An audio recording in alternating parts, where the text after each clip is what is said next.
Bonjour à tous. Vous l'avez vu, les autorités ont pris conscience de la gravité de la situation et prennent maintenant des mesures théoriquement fortes.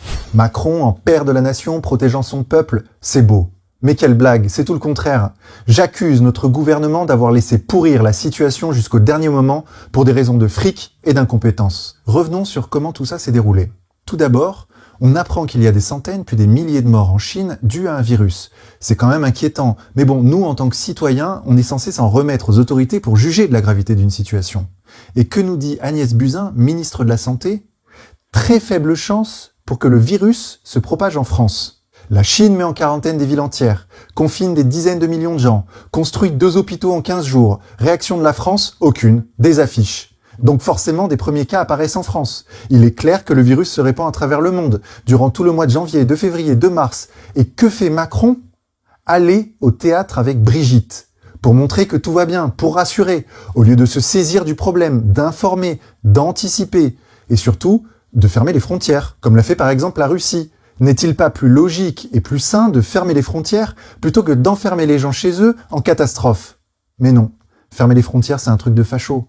C'est contraire au dogme néolibéral que Macron a dans le ciboulot et qui nous est imposé par l'Union européenne. Ce serait céder au repli nationaliste, d'après ses propres dires. En plus, ce serait ralentir pour un temps l'économie. Et ça, Macron ne le veut surtout pas. Pas touche à l'argent. Pour lui, le fric passe avant nos vies. Et puis Macron remercie le personnel hospitalier. Non mais ça, c'est vraiment l'hôpital qui se fout de la charité. Macron et ses prédécesseurs, au nom de leur dogme, ont tout fait pour démanteler nos services publics, et l'hôpital en particulier. Notre système de santé était déjà saturé et à bout de souffle avant même la crise du coronavirus. Et ça, c'est la conséquence des choix de nos politiques depuis 30, 40 ans, toujours favorables aux multinationales, aux gros poissons, à la règle du marché libre et non faussé. D'ailleurs, dans leur système à eux, celui qu'ils nous préparent, on règle comment la crise du coronavirus? Les plus riches se font dépister et soigner, pendant que les autres vont crever dans les hôpitaux surchargés et sous-financés. Macron s'est rendu compte dernièrement dans un discours, tiens, l'État-providence, finalement, c'est pas si mal. C'est trop tard, Macron. Tu as fait trop de mal. Toi et tes prédécesseurs, vous avez trop détruit. Il va falloir vous dégager. Oui, l'État-providence, c'est bien. Oui, les frontières, c'est pas un truc de facho. Ça protège. Régis Debray dit que c'est une peau, un pont-levis. On choisit qui rentre et qui sort. Bon sang, c'est la base. Et l'Union européenne dans tout ça, c'est qu'une mascarade. Un centre commercial maquillé en pseudo-projet démocratique et humaniste. Où est la solidarité européenne aujourd'hui? Macron, tu agites des concepts vides. Les Français n'ont que la France pour les protéger. Et toi, tu la démantèles pièce après pièce. Cette France, notre France à tous, il faut la reconstruire maintenant, à tous les Français. Nous devons changer impérativement de cap. Le coronavirus doit être pour nous une sorte de rédemption, une prise de conscience collective qui concerne chacun de nous. C'est l'occasion. Nous touchons du doigt les limites et l'inanité de leur politique. Si cette crise sanitaire doit avoir une utilité, c'est de nous montrer à tous, quelle que soit notre couleur politique, qui que nous soyons, que nous allons dans la mauvaise direction.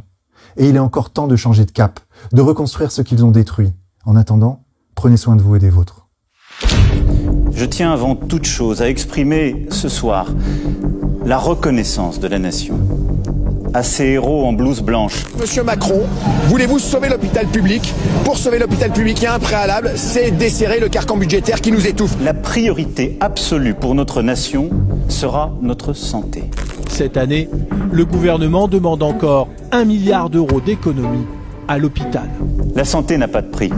On a fermé 100 000 lits en 20 ans. Ce que révèle cette pandémie, c'est qu'il est des biens et des services qui doivent être placés en dehors des lois du marché. L'hôpital est en train de se transformer en entreprise. Il subit ces contraintes de rentabilité, de pression économique et industrielle.